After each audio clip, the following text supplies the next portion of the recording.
नमस्कार, आप देख रहे हैं एएनबी न्यूज़। मैं हूं आपके साथ काजल ठाकुर। बड़ी खबर में आज हम 3 बड़ी खबरों की बात करेंगे। पीएम मोदी ने आज पश्चिम बंगाल के हुगली में रैली की और वहां पर जो राजनीति हो रही थी उस पर कई विचार रखे। वहीं जो दूसरी बड़ी खबर है वो बिहार से होगी। आज नेता प्रतिपक्ष तेजस्वी यादव ने विधानसभा में बनर्जी परिवार पर सीबीआई के शिकंजे का मुद्दा उठाया है। और तीसरी बड़ी खबर कोरोना की दवाई से जुड़ी है, क्योंकि आईएमए ने कोरोनिल पर स्वास्थ्य मंत्री से स्पष्टीकरण मांगा है। तो शुरुआत बंगाल से करते हैं। प्रधानमंत्री नरेंद्र मोदी ने आज पश्चिम बंगाल के हुगली जिले में एक जनसभा को संबोधित करते हुए ममता बनर्जी की सरकार पर तुष्टीकरण का आरोप लगाया है। उन्होंने कहा कि बंगाल में तुष्टीकरण की राजनीति हो रही है और यही राजनीति बंगाल में लोगों को मां दुर्गा की पूजा से रोकती है, उनके विसर्जन से रोकती है। इस अन्याय के पीछे बहुत बड़ी राजनीति है। ये वो राजनीति है जो देशभक्ति के बजाय वोट बैंक, सबका विकास के बजाय तुष्टीकरण को बल देती है। आज यही राजनीति बंगाल में लोगों को मां दुर्गा की पूजा से रोकती है, उनके विसर्जन से रोकती है। बंगाल के लोग वोट बैंक की राजनीति के लिए अपनी संस्कृति का अपमान करने वाले ऐसे लोगों को कभी माफ नहीं करेंगे। आज मैं बंगाल के लोगों को ये विश्वास दिलाता हूं कि जब बंगाल में बीजेपी की सरकार बनेगी तो हर बंगालवासी अपनी संस्कृति का गौरव कर सकेगा। कोई उसे डरा नहीं पाएगा, दबा नहीं पाएगा। प्रधानमंत्री ने यह भी कहा कि बीजेपी उस सोनार बंगला के निर्माण के लिए काम करेगी जिसमें यहाँ का इतिहास, यहाँ की संस्कृति दिनों दिन और मजबूत होगी। ऐसा बंगाल जहाँ आस्था, आध्यात्म और उद्यम सबका सम्मान होगा। ऐसा बंगाल जहां विकास का तुष्टीकरण कोई नहीं कर पाएगा। ऐसा बंगाल जो टोलाबाजी से मुक्त होगा, रोजगार और स्वरोजगार युक्त होगा। मां माटी मानुष की बात करने वाले लोग बंगाल के विकास के सामने दीवार बनकर खड़े हो गए हैं। केंद्र सरकार किसानों और गरीबों के हक का पैसा सीधे उनके बैंक के खाते में जमा करती है, जबकि बंगाल केंद्र सरकार की योजनाओं का पैसा टीएमसी के टोलबाजों की सहमति के बिना गरीब तक पहुंचा नहीं पाता है। बंगाल का विकास तब तक संभव नहीं है जब तक शासन प्रशासन गुंडों को आश्रय देगा। बंगाल का विकास तब तक संभव नहीं है जब तक कानून का राज पश्चिम बंगाल में स्थापित नहीं होता है। ये तब तक संभव नहीं है जब तक पश्चिम बंगाल के सामान्य जन की सुनवाई करने वाली सरकार यहां पर नहीं बनती है।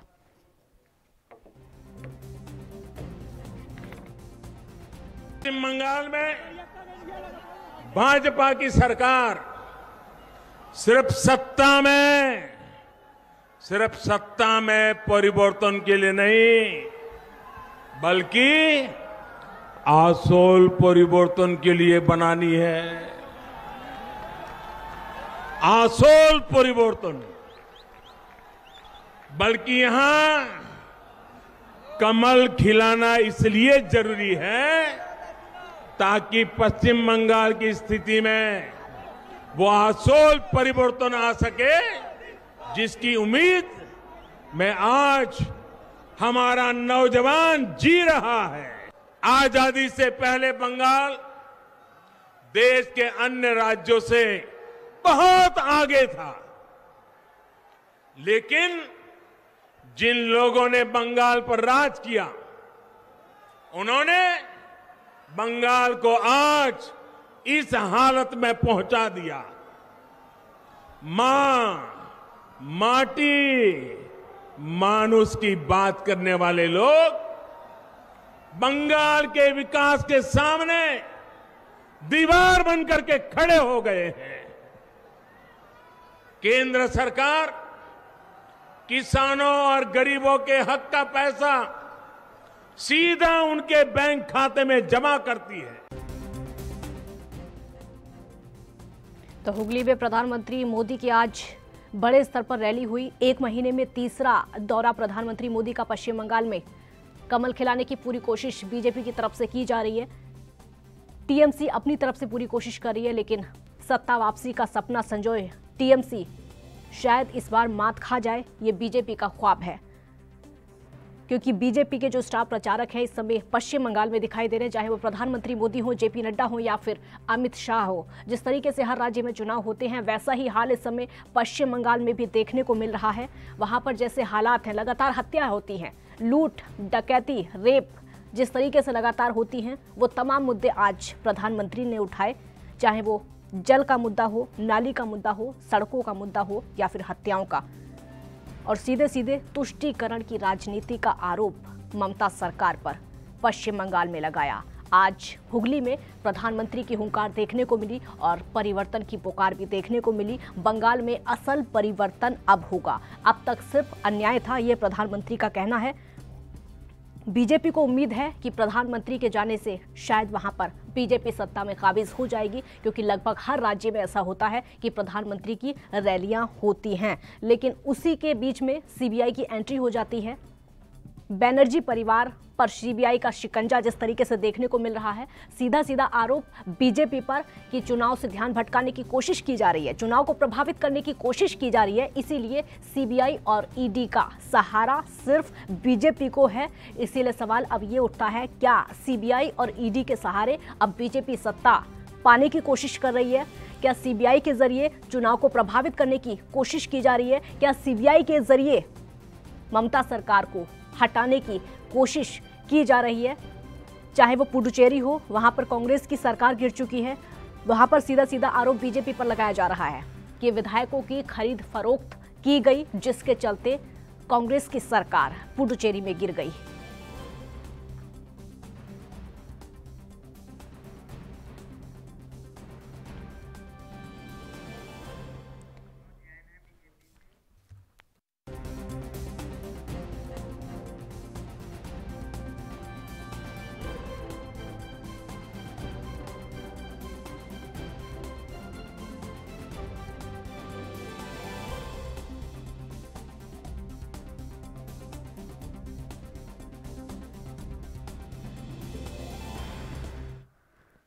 और इस मुद्दे पर चर्चा करने के लिए दो मेहमान हमारे साथ जुड़े हैं। अभिनव जैन बीजेपी का पक्ष रखेंगे, सुमित मेहरोत्रा टीएमसी का पक्ष रखेंगे। आप दोनों का बहुत स्वागत है।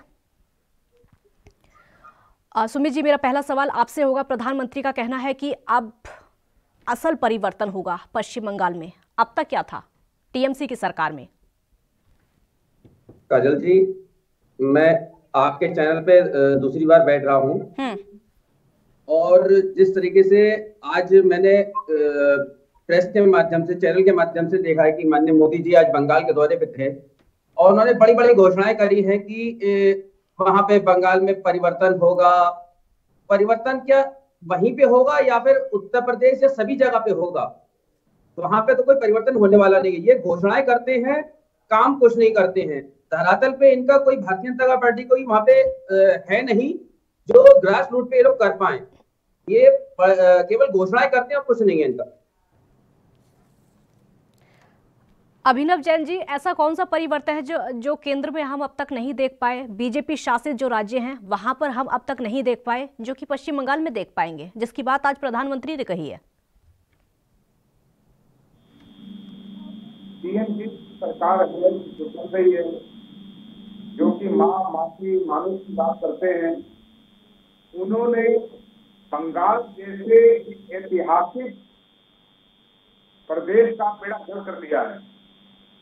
अगर आप कहें तो वहां पर आप जैसे बात करें, अगर हम बात करते हैं कि कौन कौन सी योजनाएं हैं, आप सिंपल योजनाओं का आयुष्मान योजना का लीजिए, जहां पूरा देश आयुष्मान योजना का फायदा उठा रहा है, जिसमें 5 लाख रुपए का बीमा केंद्र सरकार दे रही है, गरीब तक घर तक पहुंचा रही है।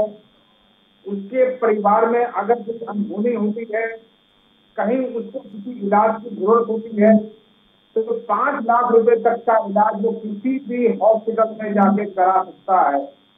लेकिन ये टीएमसी के टोलाबाज, ये भ्रष्ट लोग, इन्होंने उस चीज के बीच में आकर ये खड़े हो गए और जनता तक इन्होंने उस चीज का सीधा सीधा जो है फायदा पहुंचने को नहीं दिया। किसान सम्मान निधि जो कि किसानों तक पहुंचनी चाहिए थी, केंद्र सरकार की योजना थी, लेकिन इन लोगों ने उसको पहुंचने नहीं दिया। आज भी गरीब वहाँ पे गरीब है, किसान की हालत। हरियाणा में जाके देखिए किसान कितना मर रहा है, उसे भी तो सहूलियत दीजिए, उसके लिए तो कुछ बोलिए। बढ़ती जा रही है। ये बंगाल में तो किसान नहीं है, किसान पूरे हिंदुस्तान में है, लेकिन इनके अंदर जनता का बेड़ा गर्क उन्होंने कर दिया है। अभिनव जी, उसमें आप किसान केवल एक बंगाल में नहीं है, केवल एक बंगाल में नहीं है, पूरे हिंदुस्तान में किसान है। नहीं पूरे, लेकिन रोका तो आपने जो किसान नहीं, हमने कुछ नहीं देखा है। वहाँ पे राज्य सरकार अपने से व्यक्त करती है। जिस तरीके से बात करने का माननीय मोदी जी ने काम करा है, वो मुंह जवाब मिलेगा इन्हें, देवे कर रही है।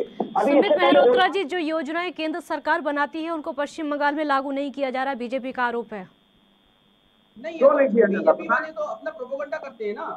कौन सी योजना है इनकी योजनाओं से बढ़िया वहाँ पे योजना चल रही है, राज्य सरकार की योजनाएं चल रही हैं, वो अपना लागू करे हुए, तो इनकी योजना कहाँ हम लागू करेंगे? अब तक सिर्फ अन्याय था, अब असल परिवर्तन होगा।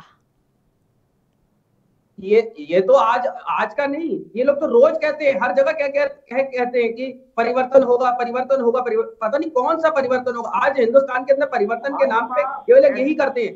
महंगाई बढ़ती चली जा रही है, महंगाई इनकी बढ़ती चली है, इन्हें दिखाई नहीं पड़ रहा है। आज 100 रुपए से ऊपर लीटर तेल हो गया है, इन्हें वो दिखाई नहीं पड़ रहा है। गैस के रेट बढ़ते चले जा रहे हैं, वो दिखाई नहीं पड़ रहा है। 380 रुपए पे मनमोहन सरकार छोड़ के गए थे, आज 850 रुपए का हो रहा है सिलेंडर, इन्हें वो दिखाई नहीं पड़ रहा है। तो ये कौन सा कहाँ परिवर्तन करेंगे? सोनार बंगला बनाएंगे, कौन सा बंगला बनाएंगे पता नहीं। पहले उत्तर प्रदेश है और भी राज्य है, वहां पे तो बनाइए।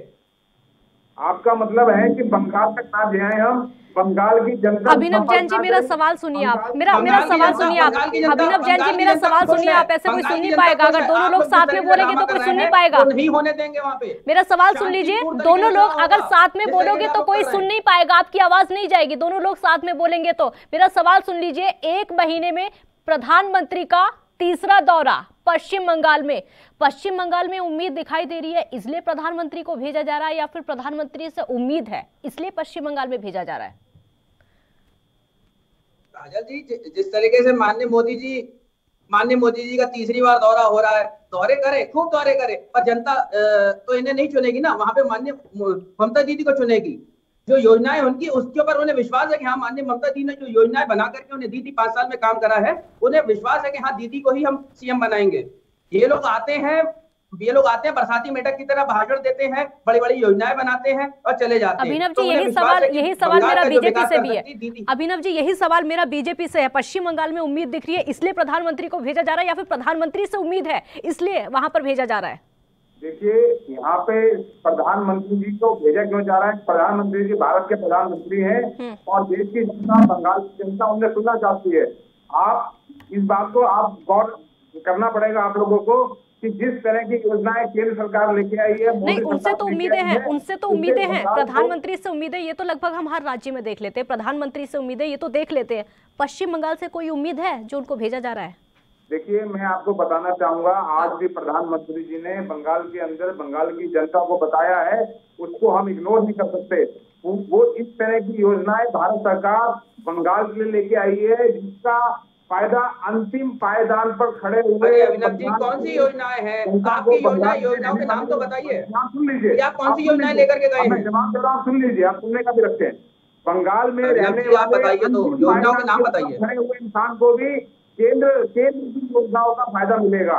इसमें पूर्वी डेडिकेटेड फ्रेट कॉरिडोर बनाया गया है, जिसके अंदर बंगाल के अंदर उद्योग का फायदा मिलेगा। बंगाल के रहने वाले लोगों के लिए उसके नए अवसर खुलेंगे। ऐसी कितनी योजनाएं हैं, अगर आप मुझसे पूछेंगे मैं बताऊंगा कि जो केंद्र सरकार वेस्ट बंगाल के लिए लेके आई है, बंगाल के जनता को। केंद्र सरकार ने बंगाल को अलग से कोई अभी तक पैकेज नहीं दिया है। माननीय ममता दीदी ने पैकेज की घोषणा करी थी, उस समय भी नहीं दिया। इस समय तूफान आया था, तूफान के समय भी इन लोगों ने कुछ नहीं दिया। और आज आप जाते हैं वहां पे वोट मांगने के लिए, शेमफुल। या आप लोग जिस तरीके से राजनीति करते हैं, बहुत गंदी राजनीति है आप लोगों की। अगर आप लोगों को वोट चाहिए था केंद्र के, तो उस समय भी मदद करते। इस समय तूफान आया था, लोग मरे थे, बेघर हुए थे, उस समय कहाँ थे आप लोग? आज आप लोग को वोट मांगने की बोल रही है। तो टीएमसी के टोलेबाज कर रहे हैं, टीएमसी के गुंडे कर रहे हैं, टीएमसी की सरकार कर रही है कि यहाँ का जो केंद्र क्या कर रहे हैं? टीएमसी के टोलेबाज क्या कर रहे हैं?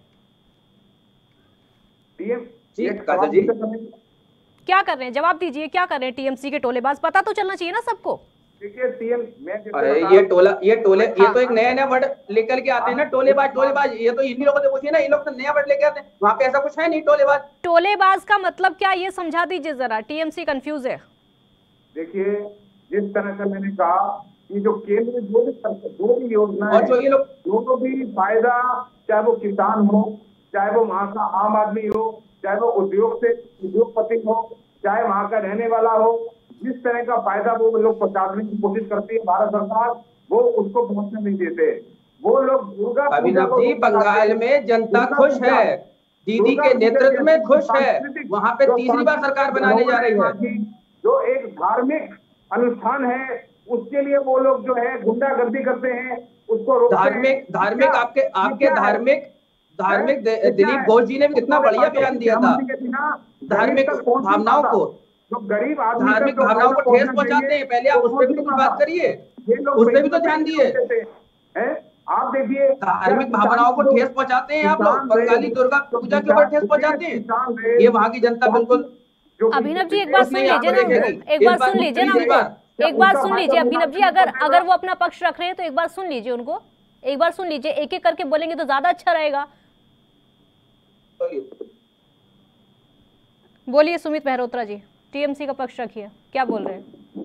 काजल जी, जिस तरीके से ये लोग कटमनी टोलाबाजी ये लोग कहते हैं, तो कटमनी के लिए तो माननीय दीदी ने 2019 में खुद अपने मंच से ये कहा था, अपने नेताओं को निर्देश दिया था कि जो भी व्यक्ति टोलाबाजी कटमनी के पकड़ा जाएगा उसे बिल्कुल बर्दाश्त नहीं करेंगे, उसे जेल में डालेंगे। और ये लोग कहते हैं कि कटमनी टोलाबाजी, कितने लोगों को जेल में डाला? टीएमसी ने अब तक कितने लोगों को जेल में डाला है?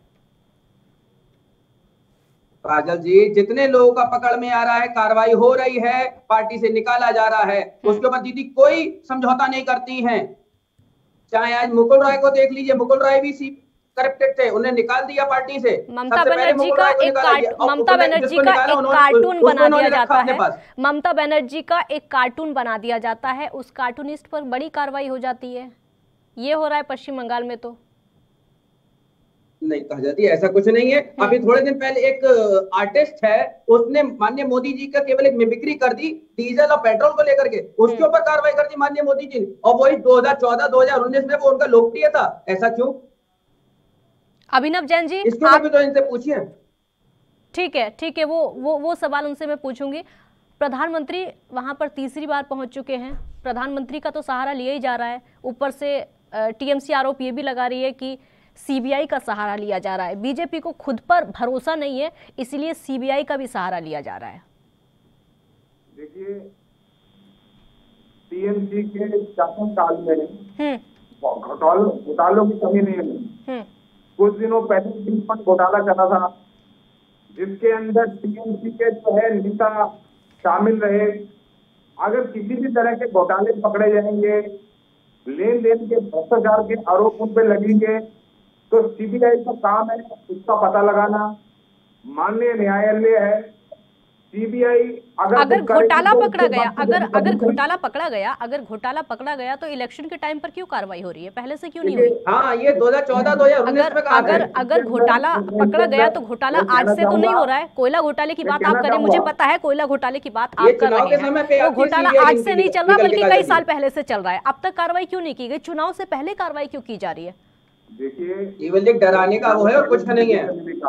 कि चिटफंड घोटाला हुआ और सीबीआई की इसकी मदद लेनी पड़ती है कि टीएमसी ने बाकी चिटफंड घोटाले बाजों को तो आपने अपनी गोद में बैठा रखा है।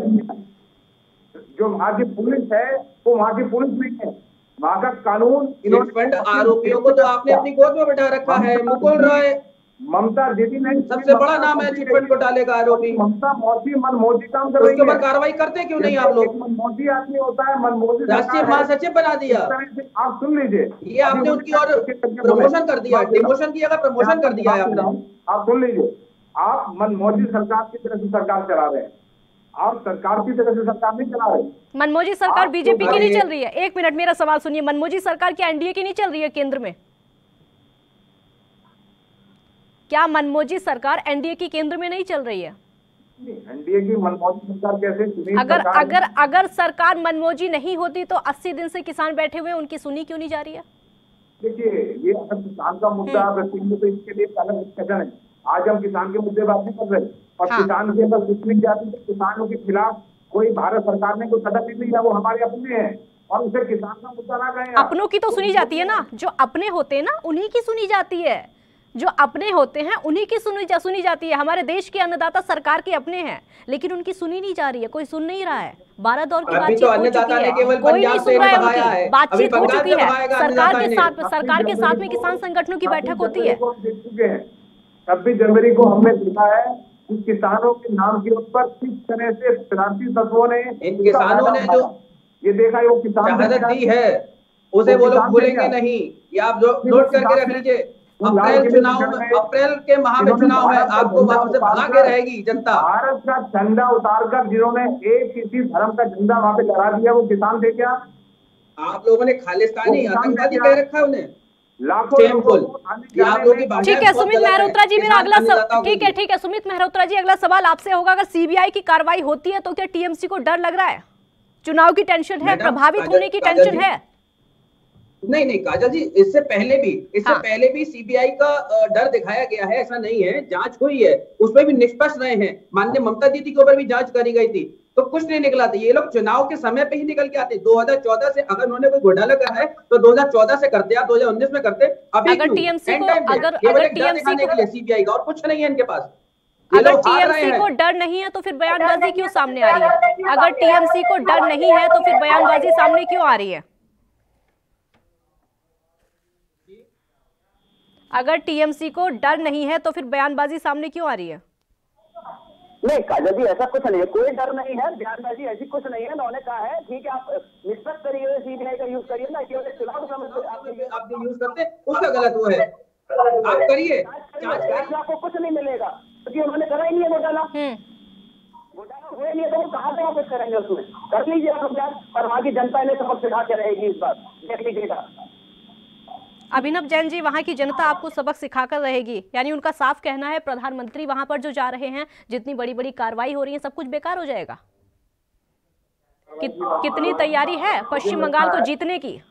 मुझे लगता है कि वहां के विकास की बात अगर कोई सोच रहा है तो हमारे माननीय प्रधानमंत्री मोदी जी सोच रहे हैं। वो बंगाल को सौगात दे रहे हैं, बंगाल के लोगों को सौगात दे रहे हैं। वहां पे बंगाल के लोगों की, बंगाल की संस्कृति की, बंगाल एक ऐतिहासिक धरोहर है। वहां पे अगर कोई किसी तरह का देश के लिए, देश में कुछ सोच रहा है तो मोदी सरकार सोच रही है। आज भी वहां पे उन्होंने किसान रेल, विशेष किसान रेल के लिए उसकी घोषणा करी। ऐसे कितने सारी योजनाएं हैं जो विकास की बात है, जो विकास की बात, जो योजनाएं केंद्र सरकार के बंगाल में जा रही है। वहां पे महाराष्ट्र बंगाल 100वीं रेल, 100th रेल है, वो घोषणा करी गई है कि जो कि महाराष्ट्र से सीधा बंगाल को जोड़ेगी, जिसमें फल, दूध, मछली आदि जितने ही जो काम है, उद्योग हैं, उनको फायदा पहुंचेगा। नॉर्थ साउथ मेट्रो का विस्तार वो भारत सरकार ने मान लेके गई है, जिसके अंदर अब कलकत्ता जाना कितना आसान हो जाएगा। ये लोग जो माँ माटी मानुष की बात करते हैं, इन्होंने वहां का ना तो सिर्फ जो है वहां की डेवलपमेंट, वहां का विकास रोका है, बल्कि जो वहां की ऐतिहासिक धरोहर है, जहाँ पे वंदे मातरम जैसा जिन योजनाओं की आप बात कर रहे हैं, पिछले 5 साल में इनकी याद क्यों नहीं आई? चुनाव के वक्त याद क्यों आई है? मैं तो आपको फिर कह रहा हूँ कि ऐसा नहीं है। कोई योजना एक दिन के अंदर जो है कार्यक्रम में एक्शन में नहीं होती। ये योजनाएं पहले से चल रही है, अब जो एक्शन में आ गई है। ये अगर मैं बात करता हूँ कोलकाता का जो है आधुनिक तेज पब्लिक ट्रांसपोर्ट, ये कोई एक दिन के अंदर नहीं करता, कई साल लग जाते हैं इसको जो है प्लानिंग करने के अंदर, लेकिन वो सामने दिखाई दे रहा है। जैसे मैंने कहा 100वीं किसान रेल, ये सामने दिखाई दे रही है। पूर्वी डेडिकेटेड यकीन है पश्चिम बंगाल में बीजेपी की सरकार बनेगी? यकीन है पश्चिम बंगाल में बीजेपी की सरकार बन पाएगी? देखिए, पश्चिम बंगाल के अंदर ममता दीदी को, उनके भ्रष्टाचारों को, उनके जो है विकास के बीच में दीवार बनकर खड़े होने को जो वहां की जो जनता है वो करारा जवाब देगी। उन्होंने धरोहर को, जहाँ पे वंदे मातरम रखा गया, जिस भवन में कितनी सीटें जीतने का दावा कर रहे हैं पश्चिम बंगाल में? पश्चिम बंगाल में कितनी सीटें जीतने का दावा कर रहे हैं? मैंने पहले भी कहा था, और हमारे जो है हमारे नड्डा जी हमारे यहाँ पार्टी प्रेसिडेंट है, हाँ। मोदी जी है, मैं ये कहना चाहूंगा हमारे दो की कहानी चल रही है। हम जो है वहाँ पे इस बार 180-162 सीटें जीतेंगे। आपके नड्डा जी कह रहे हैं सुमित मेहरोत्रा जी 180 से 190 सीटें बीजेपी ले जाएगी, टीएमसी क्या करेगी? उसमें जीतना है, कितने वोटिंग मशीन पे सेट करना है, ये भी तो तय करिए आप लोग। वोटिंग आपको पहले से आप जो है बना रहे हैं।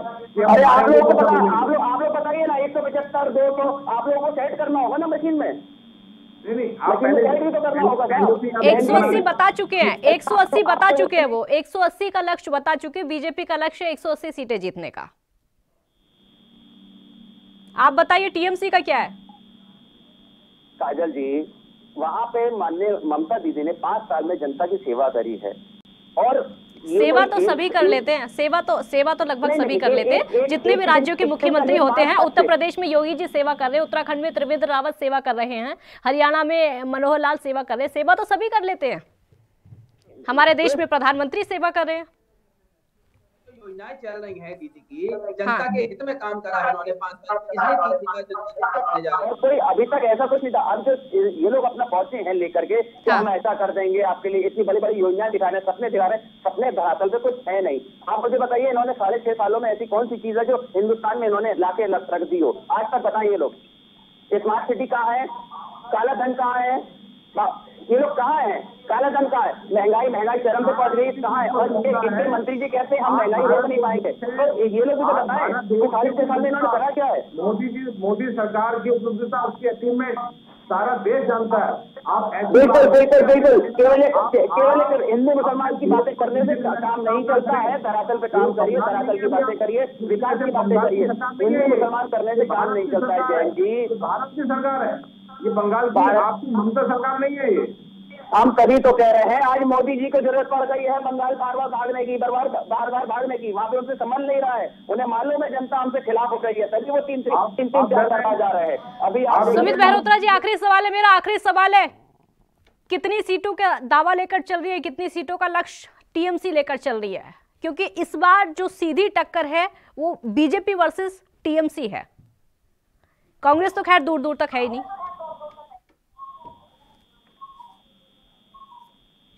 मेरा सवाल सुन पा रहे हैं सुमित मेहरोत्रा जी? आखिरी सवाल मेरा है, कितनी सीटों का लक्ष्य टीएमसी लेकर चल रही है? क्योंकि इस बार सीधी टक्कर है बीजेपी वर्सेस टीएमसी। काजल जी, पिछली बार से दुगनी सीटें आ रही हैं, नोट करिए आप, 200 प्लस सीटें आ रही हैं टीएमसी की, 200 प्लस सीटें आ रही हैं।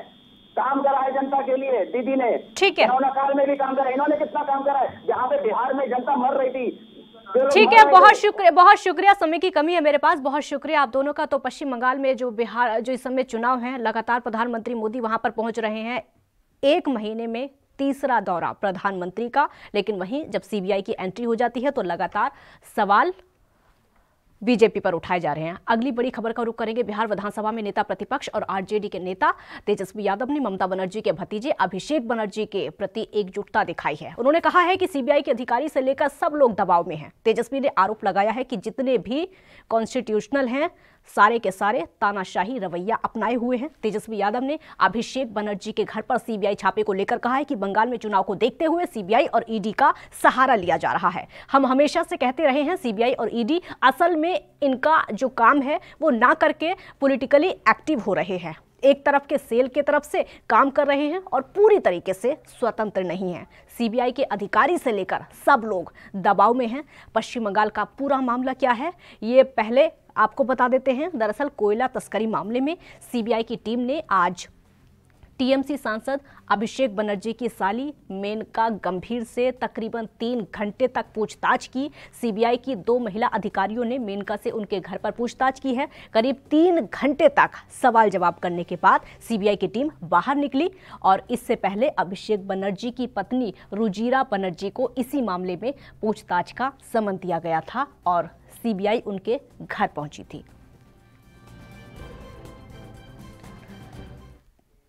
और अब तीसरी बड़ी खबर आपको बताते हैं। पतंजलि की कोरोनिल टैबलेट को विश्व स्वास्थ्य संगठन से प्रमाण पत्र मिलने की बात को लेकर आईएमए ने सरासर झूठ करार दिया है और आश्चर्य जताया है और केंद्रीय स्वास्थ्य मंत्री हर्षवर्धन से इस बाबत स्पष्टीकरण की मांग की है। पतंजलि का दावा है कि कोरोनिल दवा कोविड-19 को ठीक कर सकती है और साक्ष्यों के आधार पर इसकी पुष्टि की गई है। WHO ने स्पष्ट किया है कि उसने किसी भी पारंपरिक औषधि को कोविड-19 के उपचार के तौर पर प्रमाणित नहीं किया है। योग गुरु रामदेव के पतंजलि आयुर्वेद ने 19 फरवरी को कहा था कि WHO की प्रमाणन योजना के तहत कोरोनिल टेबलेट को आयुष मंत्रालय की ओर से कोविड-19 के उपचार में सहायक औषधि के तौर पर प्रमाण पत्र मिला है। हालांकि पतंजलि के प्रबंध निदेशक आचार्य बालकृष्ण ने बाद में ट्वीट करके सफाई दी थी और कहा था कि हम ये साफ कर देना चाहते हैं कि कोरोनिल के लिए हमारा WHO GMM अनुपालन वाला COPP प्रमाण पत्र DGCI भारत सरकार की ओर से जारी किया गया है और ये स्पष्ट है कि WHO किसी दवा को मंजूरी नहीं देता है। WHO विश्व में सभी के लिए बेहतर भविष्य बनाने का काम करता है।